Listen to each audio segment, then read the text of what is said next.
Ils sont des acrobates appelés à travailler sur des chantiers suspendus à une corde des dizaines de mètres au-dessus du vide. Une profession spécialisée.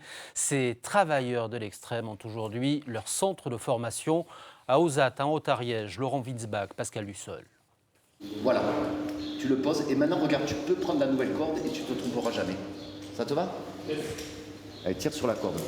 Voilà, ne te fatigue pas. Exercice de secourisme en hauteur.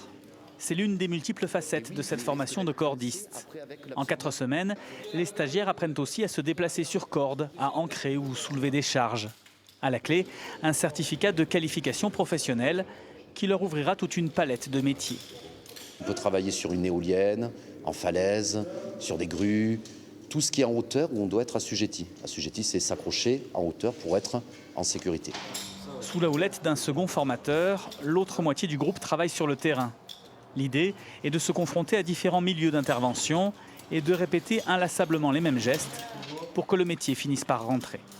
Un harnais, vous voyez, il y a des points d'accroche partout, il y a plusieurs matériels, la sécurité, la descente sur corde, et c'est un peu long, je pense, au départ, avant d'intégrer tous les éléments.